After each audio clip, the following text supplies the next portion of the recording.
പുതിയൊരു വീഡിയോയിലേക്ക് സ്വാഗതം. അപ്പം ലാലേട്ടൻ്റെ പിറന്നാളായിരുന്നു ഇന്ന്. പിറന്നാൾ പ്രമാണിച്ച് 2 ചിത്രങ്ങളുടെ ടീസറാണെന്ന് പറയാൻ പറ്റുമോ, ഒരു വീഡിയോ, ലാലേട്ടനെ പരിചയപ്പെടുത്തിക്കൊണ്ടുള്ള വീഡിയോ 2 ഭാഷയിൽ നിന്നും പുറത്തു വന്നിട്ടുണ്ട്. പാൻ ഇന്ത്യൻ ചിത്രമായ ഋഷഭ, അതുപോലെ കണ്ണപ്പ എന്നീ ചിത്രങ്ങളുടെയാണ് വന്നത്. കണ്ണപ്പയിൽ വിഷ്ണു മഞ്ജു ആണ് ലീഡിംഗ് റോള് കൈകാര്യം ചെയ്യുന്നത്. അതുപോലെ തന്നെ നമ്മുടെ അക്ഷയ് കുമാർ, പ്രഭാസ്,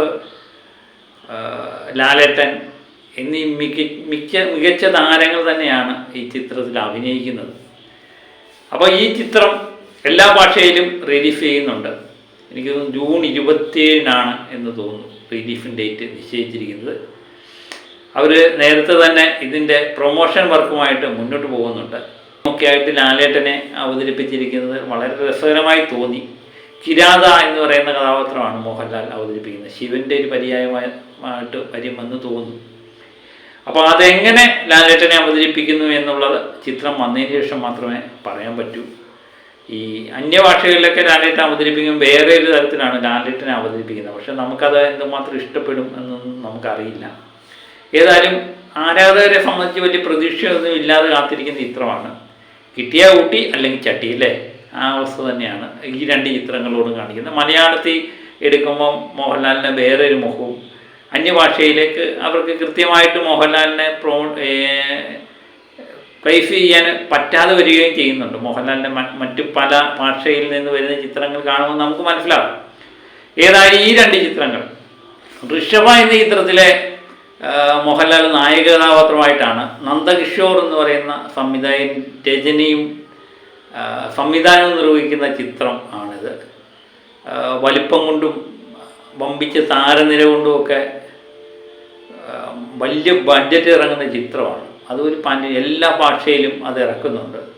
ഒക്ടോബർ 16-ാം തീയതിയാണ് അത് റിലീസ്.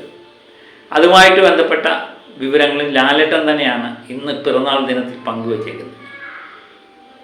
അപ്പം മോഹൻലാലിന് എല്ലാ നാനാഭാഗത്തു നിന്നും പിറന്നാൾ ആശംസകളുമായിട്ട് പലരും എത്തിയിട്ടുണ്ടായി. അങ്ങനെയാണ് മോഹൻലാലിൻ്റെ ഈ പിറന്നാൾ ദിനത്തിലെ കാര്യങ്ങൾ. മറ്റൊന്ന്, തുടരും ചിത്രത്തിൻ്റെ വേൾഡ് വൈഡ് കളക്ഷൻ വന്നിട്ടുണ്ട്. അതുപോലെ തന്നെ വേറെ ഒരു സംഭവം കൂടെ പറഞ്ഞതിന് ശേഷം നമുക്ക് തുടരും എന്ന ചിത്രത്തിൻ്റെ വേൾഡ് വൈഡ് കളക്ഷനുമായിട്ട് ബന്ധപ്പെട്ട കാര്യങ്ങൾ നോക്കാം. ഏപ്രിൽ മാസത്തിലെ ഏറ്റവും കൂടുതൽ കളക്ഷൻ നേടിയ 10 ചിത്രങ്ങൾ പുറത്തു വന്നിട്ടുണ്ട്. ഇന്ത്യൻ കളക്ഷനിൽ 825 കോടിയാണ് ഏപ്രിൽ മാസം നേടിയത്. മാക്സ് എന്ന് പറയുന്ന മീഡിയ സ്ഥാപനമാണ് ഇത് പുറത്തു വിട്ടിരിക്കുന്നത്. അപ്പം ഏറ്റവും കൂടുതൽ കളക്ട് ചെയ്ത 2ാമത്തെ ചിത്രമാണ് ഏപ്രിൽ മാസം തുടരും എന്ന ചിത്രം. അതുമായിട്ട് ബന്ധപ്പെട്ട ചില കാര്യങ്ങൾ ഞാൻ പറയാം. അതിനു മുമ്പ് മലയാള സിനിമയുടെ ചരിത്രത്തിലെ ഏറ്റവും മികച്ച 2ാമത്തെ മാസമാണ് ഈ ഏപ്രിൽ മാസം എന്ന്. 2025 ഏപ്രിൽ, 2020 ഫെബ്രുവരി മാസമായിരുന്നു ആദ്യത്തെ മാസം, ഏറ്റവും കൂടുതൽ കളക്ഷൻ നേടിയ മാസം. അപ്പം 2ാം സ്ഥാനത്ത് ഇപ്പം ഏപ്രിൽ മാസം വന്നെത്തിയിരിക്കുകയാണ്. 225 കോടി രൂപയാണ് മലയാള സിനിമ ഏപ്രിൽ മാസം നേടിയത്. ടോട്ടലായിട്ട് ഇന്ത്യ മൊത്തമായിട്ട് എല്ലാ സിനിമകളും കൂടെ നേടിയത് 825 കോടിയിലെ 225 കേരളത്തിൽ നിന്നാണ്. വേറൊരു പ്രത്യേകതയുണ്ട് ഉള്ളത്, ഇതിൽ 148 കോടിയും മോഹൻലാൽ ചിത്രമാണ്. മോഹൻലാൽ ചിത്രമായ തുടരുമാണ്. ബാക്കി സിനിമകളൊക്കെ എന്തുമാത്രം നേടിയെന്ന് നമുക്ക് മനസ്സിലാവും. അതുപോലെ അജിത്തിൻ്റെ ഗുഡ് ബാർ അഗ്ലി എന്ന് പറയുന്ന ചിത്രമാണ് ഏറ്റവും കൂടുതൽ കളക്ഷൻ ഏപ്രിൽ മാസം നേടിയതായിട്ട് പറയുന്നു. 183 കോടിയാണ് ഗുഡ് ബാർ അഗ്ലി എന്ന് പറയുന്ന ചിത്രം നേടിയത്. അതെനിക്ക് തോന്നുന്നു ഏപ്രിൽ ആദ്യവാരം ഇറങ്ങിയ ചിത്രമാണ് ഗുഡ് ബാർ അഗ്ലി. തുടരും എന്ന ചിത്രം എനിക്ക് തോന്നുന്നു ഏപ്രിൽ മാസം 7 ദിവസം അങ്ങോട്ടേ കളിച്ചുള്ളൂ. അതുമായിട്ട് ബന്ധപ്പെട്ട കളക്ഷൻ പരിശോധിക്കുമ്പോൾ നമുക്ക് രസകരമായി തോന്നിയ ഈ കാര്യങ്ങളാണ് പറഞ്ഞത്. തുടരും എന്ന ചിത്രം ഏപ്രിൽ മാസം 7 ദിവസമേ ഓടിയിട്ടുള്ളൂ, ബാക്കിയെല്ലാം മെയ് മാസമായിരുന്നു. എന്നിട്ട് പോലും 148 കോടി രൂപ നേടി രണ്ടാം സ്ഥാനത്ത് ഇന്ത്യൻ സിനിമയുടെ ഏപ്രിൽ മാസത്തെ കളക്ഷനിൽ രണ്ടാം സ്ഥാനത്ത് എത്തിയിരുന്നുള്ളത് ഏറ്റവും വലിയ പ്രത്യേകത. മാർച്ചിൽ ഇറങ്ങിയത് കൊണ്ടാകാം എമ്പുരാൻ്റെ കളക്ഷനും ഇതിനകത്ത് പരിഗണിച്ചിട്ടില്ല എന്നത്. കേസരി ചാപ്റ്റർ 2 എന്ന് പറയുന്ന ചിത്രമാണ് മൂന്നാം സ്ഥാനത്ത് വന്നത്, 107 കോടി. ജാട്ട് എന്ന് പറയുന്ന ചിത്രമാണ് 103 കോടിയുമായിട്ട് നാലാം സ്ഥാനത്തും. ആലപ്പുഴ ജിങ്കാന എന്ന് പറയുന്ന മലയാള ചിത്രം ആണ് അഞ്ചാം സ്ഥാനത്ത് വന്നത്, 50 കോടി രൂപ.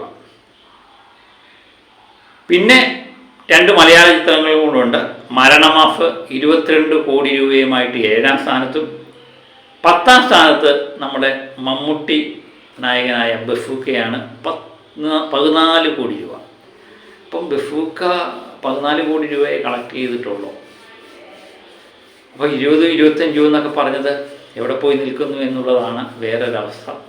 ഏതായാലും ഇവർ കൃത്യമായിട്ടുള്ള കണക്കുകൾ തന്നെയാണ് പുറത്ത് വിട്ടിട്ടുള്ളത്. ഏപ്രിൽ മാസം കളക്ട് ചെയ്ത തുകയുടെ കണക്കുകളാണ് ഈ പറഞ്ഞിരിക്കുന്നത്. അപ്പോൾ അങ്ങനൊരു തുടരുന്ന സിനിമയെ സംബന്ധിച്ച് അതൊരു സന്തോഷകരമായ കാര്യമാണ്. അപ്പോൾ ഇന്നത്തെ കളക്ഷൻ എടുത്തു കഴിഞ്ഞാൽ, ഇന്നലത്തെ കളക്ഷൻ നമ്മൾ നോക്കിക്കഴിഞ്ഞാൽ 26-ാം തീയതി 26ാമത്തെ ദിവസം ചൊവ്വാഴ്ച തുടരും എന്ന ചിത്രം കർണാടകത്തിൽ നിന്ന് കളക്ട് ചെയ്തത് 3 ലക്ഷം രൂപയാണ്. കോടിയൊക്കെ പറയുമായിരുന്നു, 3 ലക്ഷം രൂപയാണ്. 7,98,00,000 രൂപയാണ് കർണാടകത്തിൽ നിന്ന് ആകെ സമ്പാദിച്ചത്. ഇന്നുകൊണ്ട് അത് 8 കോടിക്ക് മുകളിലാകും എന്ന് തന്നെ വിചാരിക്കാം. ആന്ധ്ര 1 ലക്ഷം രൂപയാണ് ആന്ധ്രയും തെലുങ്കാനയിൽ നിന്ന് 3,52,00,000 ഉയർന്നിട്ടുണ്ട് തുക. തമിഴ്നാട്ടിൽ നിന്ന് 5 ലക്ഷം കളക്ട് ചെയ്ത ചിത്രം 5,70,00,000 എത്തുന്നു. കേരളത്തിൽ നിന്ന് ഇന്നലെയും 1 കോടി രൂപയ്ക്ക് മുകളിലായിരുന്നു. ഞാൻ രാവിലെ തന്നെ പറഞ്ഞിരുന്നു, 1,15,00,000 രൂപയാണ് ഇന്നലെ കളക്ട് ചെയ്തത്. അങ്ങനെ 112,77,00,000 കേരളത്തിലെ കളക്ഷൻ എത്തിയിരിക്കുന്നു. അപ്പം തുടർച്ചയായിട്ട് 26ാമത്തെ ദിവസവും 1 കോടി രൂപ കേരളത്തിൽ കളക്ട് ചെയ്ത അപൂർവം സംഭവമാണ്. ഒരു മലയാള സിനിമയുടെ അടുത്ത കാലത്തൊന്നും ഇങ്ങനൊരു സംഭവം നടന്നിട്ടേ ഇല്ല. അടുത്ത കാലത്തൊന്നല്ല, മലയാള സിനിമയുടെ ചരിത്രത്തിൽ ഇങ്ങനെ ഒരു സംഭവം നടന്നതായിട്ട് നമ്മുടെ ഓർമ്മയിലില്ല. തുടർച്ചയായിട്ട് 26 ദിവസവും 1 കോടി രൂപ കളക്ട് ചെയ്ത മലയാള സിനിമ. എനിക്ക് തോന്നുന്നു പുലിമുരുകനെയൊക്കെ കാണുമായിരിക്കും, പക്ഷേ അന്ന് കോടികളുടെ ഒന്നും കണക്കുകളൊന്നും അങ്ങനെ അധികം ആരും പറയാറില്ലായിരുന്നു. പിന്നാണ് കോടികളുടെയൊക്കെ കഥകൾ വന്നത്.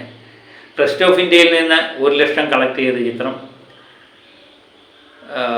4,13,00,000 കളക്ട് ചെയ്തിട്ടുണ്ട്. ഇന്നലെ ഇന്ത്യയിൽ നിന്ന് മൊത്തമായി ഇത് കളക്ട് ചെയ്തത് 1,25,00,000 രൂപയാണ് ഇന്ത്യ ഗ്രോഫായിട്ട് കാണിക്കുന്നത്. അതിൽ നമുക്ക് വ്യക്തമായിട്ടറിയാം മലയാളത്തിൽ നിന്നാണ് ഏറ്റവും കൂടുതൽ 1,15,00,000 രൂപ. ബാക്കി എല്ലാ സംസ്ഥാനങ്ങളിലും കൂടെ മാത്രം 10 ലക്ഷം രൂപ മാത്രമേ കളക്ട് ചെയ്തുള്ളൂ. 26 ദിവസം കഴിഞ്ഞപ്പം സ്വാഭാവികമായിട്ട് കളക്ഷൻ കുറവില്ല. അതുമല്ല, പുതിയ സിനിമകൾ അവിടങ്ങളിൽ റിലീഫ് ആവുകയും ചെയ്യും. 134 കോടി 10 ലക്ഷം രൂപയാണ് ഇന്ത്യ ഗ്രോഫായിട്ട് കാണിക്കുന്നത്. വെയിൽ ഓവർസീസിൽ നിന്ന് 92,90,00,000, 92 കോടി 90 ലക്ഷം. ഇന്ത്യ ഗ്രോഫായിട്ട് 134 കോടി 10 ലക്ഷം. അങ്ങനെ ടോട്ടൽ 227 കോടിയാണ്. അപ്പം നമ്മൾ രാവിലെ തന്നെ പറഞ്ഞിട്ടുണ്ടായിരുന്നു 227 കോടി കടന്നു എന്ന്. അപ്പം ഇന്നുകൊണ്ട് ഏകദേശം 228 കോടി 28.5 കോടിയോളം കളക്ട് ചെയ്യും എന്ന് തന്നെ നമുക്ക് പ്രതീക്ഷിക്കാം. അപ്പോൾ ഇന്നത്തെ കളക്ഷൻ നമ്മൾ നോക്കുമ്പോൾ മികച്ച കളക്ഷൻ തന്നെ ഇന്നും വരുന്നുണ്ട്. ഏകദേശം ഈ ടൈം വരെ 68 ലക്ഷം രൂപയാണ് തുടരും എന്ന ചിത്രം കളക്ട് ചെയ്തിരിക്കുന്നത്. ഇന്നത്തെ ടിക്കറ്റിങ്ങും ബുക്കിങ്ങും മികച്ച രീതിയിൽ തന്നെ കാണിക്കുന്നു. മണിക്കൂറിൽ 1370 ടിക്കറ്റ് വിറ്റ് പോകുന്നുണ്ട് തുടരുമെന്ന ചിത്രത്തിൻ്റെ. പിന്നെ ഒരു അട്ടിമറി നടന്നിരിക്കുന്നു എന്ന് പറയുന്നത് 2ാം സ്ഥാനത്ത് നിൽക്കുന്നത് പടക്കളം എന്ന ചിത്രമാണ്. 1290 ടിക്കറ്റ് വിറ്റ് ഇത് 2ാം സ്ഥാനം പിടിച്ചെടുക്കിയിരുന്നു എന്നുള്ള അത് സ്റ്റഡി ആയിട്ടുള്ള ഒരു കളക്ഷൻ തന്നെ ടിക്കറ്റ് വിൽപ്പനയിലൊക്കെ ഈ പടക്കളം കാണിക്കുന്നുണ്ട് തന്നെ നമുക്ക് പ്രതീക്ഷിക്കാം. ഒരുപക്ഷെ നാളെ പ്രിൻസിനേക്കാൾ മുകളിലുള്ള കളക്ഷൻ ആയിരിക്കാം പടക്കളം നേരിടുന്നത്. പ്രിൻസ് 1090 ടിക്കറ്റ് മാത്രമേ വിൽക്കാൻ പറ്റിയിട്ടുള്ളൂ. അങ്ങനെയാണ് ഇന്നത്തെ പൊതുവായുള്ള സിനിമയുമായിട്ട് ബന്ധപ്പെട്ട കാര്യങ്ങൾ. ഇന്നലത്തെ കളക്ഷനും ഇന്നത്തെ കളക്ഷനൊക്കെ ഏകദേശം നിങ്ങൾക്ക് മനസ്സിലായി എന്ന് തന്നെ പ്രതീക്ഷിക്കുന്നു. അപ്പോൾ മറ്റൊരു വീഡിയോയുമായി വീണ്ടും ഞാൻ എത്താം. സിനിമാ സംബന്ധമായ വാർത്തകൾക്കും വിശേഷങ്ങൾക്കും എല്ലാം നമ്മുടെ ചാനൽ ഇടയ്ക്കിടയ്ക്ക് സന്ദർശിക്കുക സമയം കിട്ടുമ്പോൾ. അപ്പം മറ്റൊരു വീഡിയോയുമായി എത്തും വരെ ഓക്കെ.